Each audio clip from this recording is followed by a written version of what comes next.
You are the young adults pastor. You have done student ministry.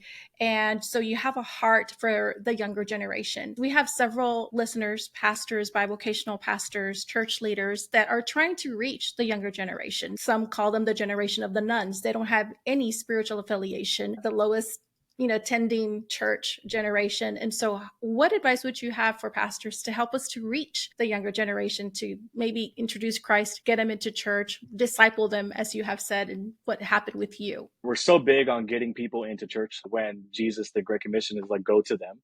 And so I think that needs to be one of the realities is we go to them. We go to the next generation.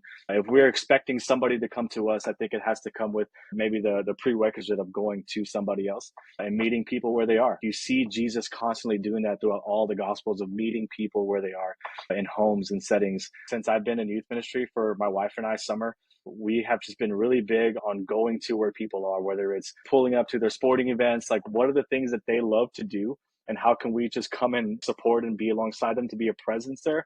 And then all of a sudden you just start seeing them show up. And I do think it's interesting that this generation is often labeled as like the generation doesn't go to church. Our Tuesday nights are packed with young adults who are just desiring Jesus right now. But secondly, I think there's this pressure to want to try to be like them. Don't do that. And I've learned that myself. Authenticity is the main word that Gen Z uses, and they recognize fake right away. I think that was impactful for me, of just people who are willing to be real and not try to be different. When I was youth pastor, I'm like, cool, like I'm using the slang that they're using, whatever. I feel like that worked. And I'm now at the age in my ministry where that doesn't work anymore, to where I'm like, all right, at first I tried learning what you guys are saying, but I don't even care anymore because I'm going to sound ridiculous trying to say it. And I'm not going to change my outfit just to try to match what you look like.